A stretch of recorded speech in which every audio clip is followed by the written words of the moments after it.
Dito pala sa Tukuran, no, kakaiba ang kanilang hangin dito, medyo malakas. Ito na nga, let's go! Pupunta na namin ang kanilang mga beach resort. Tingnan natin kung gaano ito kaganda. Oh yeah! Lapdos!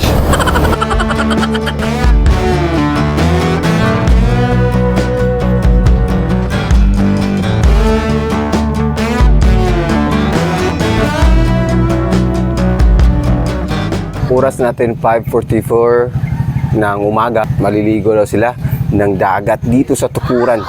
Ang Tukuran daw ay tinatawag na beach capital ng Zamboanga del Sur. Tingnan natin kung gaano kaganda ang kanilang mga beach. Oh yeah!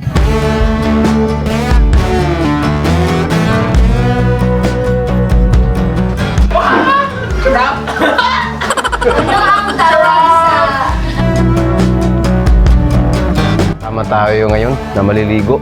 Ano masasabi nyo sa araw na ito? Oh yeah, tropa! Oh yeah!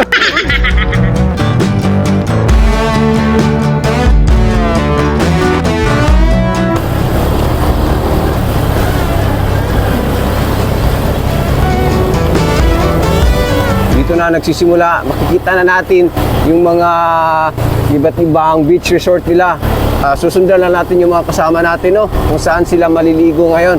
Yung beach resort na papasukin natin ngayon ay pinapatakbo ng kanilang LGU dito. 20 pesos lang po ang bayad bawat tao. Nakikita natin yung mga cottages nila, ang ganda oh. May nakikita tayong mga tents, guys. So pwede pala mag-overnight dito, no. Ayun oh. Ang galing. Dito naman sa ating likuran, makikita tayong parang stage nila o something na parang ginagamitan nila sa banda. Pwede ka rin mag-video kay dyan. Ang ganda ng view ng kanilang beach pala dito. Oh yeah!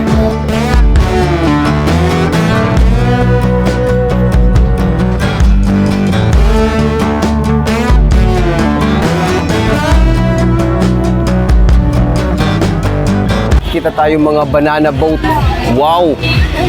Ang ganda! Nasa 100 pesos lang ang babayaran mo bawat ulo or bawat tao na sasakay dyan sa banana boat na yan. Titingnan natin ang malapitan, no? Yes, so dito po sa ating likuran, makikita natin yan, yung mga banana boat nila. Ganda! Ay, isa lang palang banana boat nakikita natin, pero wow!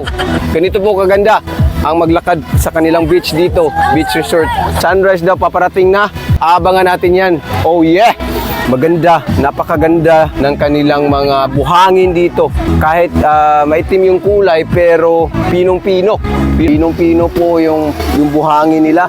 Yan po yung isa sa mga dahilan kung bakit maganda raw maligo sa kanilang dagat dito. Oh yeah!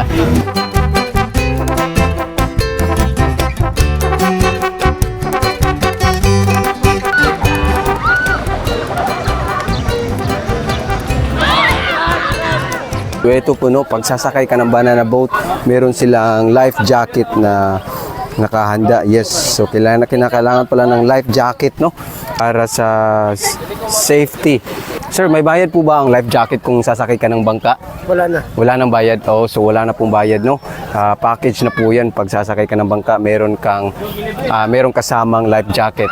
Wow. All right. Ganito pala ang pagsakay ng banana boat, no. Hinihila siya ng isang bangka din na di motor o may makina. Nakabase yung speed ng banana boat doon sa bangka na humihila. Wow, ang galing. Oh yeah. So ito na, susuotan natin yung life jacket nila. Oh yeah. Ang araw na ito, first time in my life sentence mga lod. Mga lods na makasakay ng banana boat. First time in my life sentence na makasakay ng banana boat. Oh yeah, talaga. Lapdos.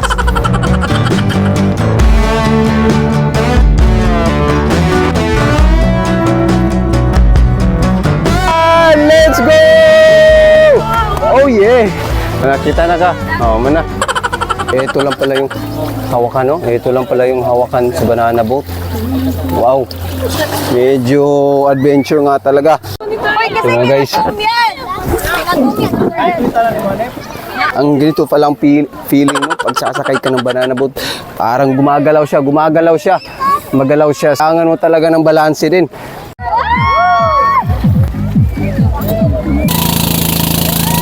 Hindi ko maintindihan ang aking pakiramdam nung gumalaw na yung banana boat. Kasi yung dala kong camera, cellphone lang, hindi ito pang underwater. Iniisip ko baka bigla kaming tumaob nito. Nako, wala na. Patay na gid.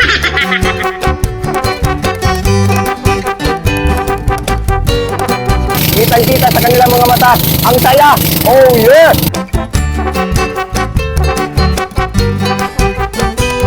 Dalawang makina nakikita ko sa bangka na humihila sa amin. Talagang malakas at mabilis ang bangkang ito.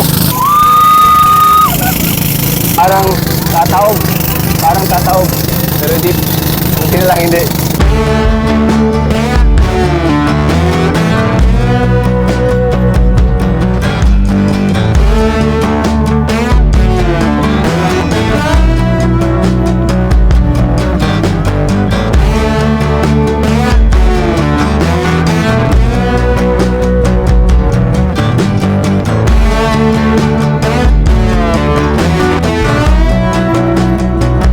At habang nag-i-enjoy ka sa dagat, marami ka rin pwedeng bilhin ng mga pagkain dito. At di mo na kailangan pumunta sa malayo kasi sila mismo ang pupunta sa'yo. Tako niya, mga idol. Lamig kayo. Okay kayo. Wow! Sarap! Sana all, idol! Niya ay! Dito po tayo ngayon sa Barangay Switch na matatagpuan sa Ramon Magsaysay, Zamboanga del Sur. Tama? Okay, napakita ko sa inyo isang napakagandang spot dito po sa aking likuran. Tawag nila dito ay quarry, pero kakaibang quarry po ito mga lods. Ikita po ninyo sobrang taas na po ng kanilang nahukay. Ayun po, nakikita natin yung mga ekwepo ay nandun na po sa itaas. Sa isang building yan, parang ilang palapag na rin yan sa sobrang taas, no?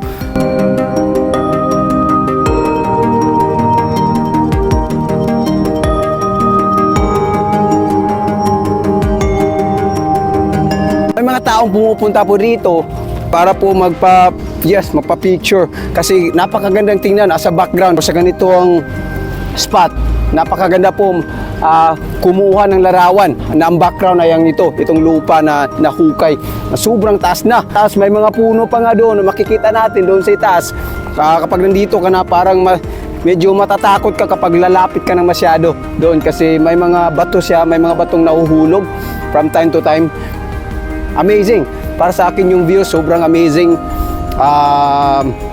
Once in a lifetime to. Once in a life sentence lang ito mangyayari mga lods. Oh yeah, katsagat.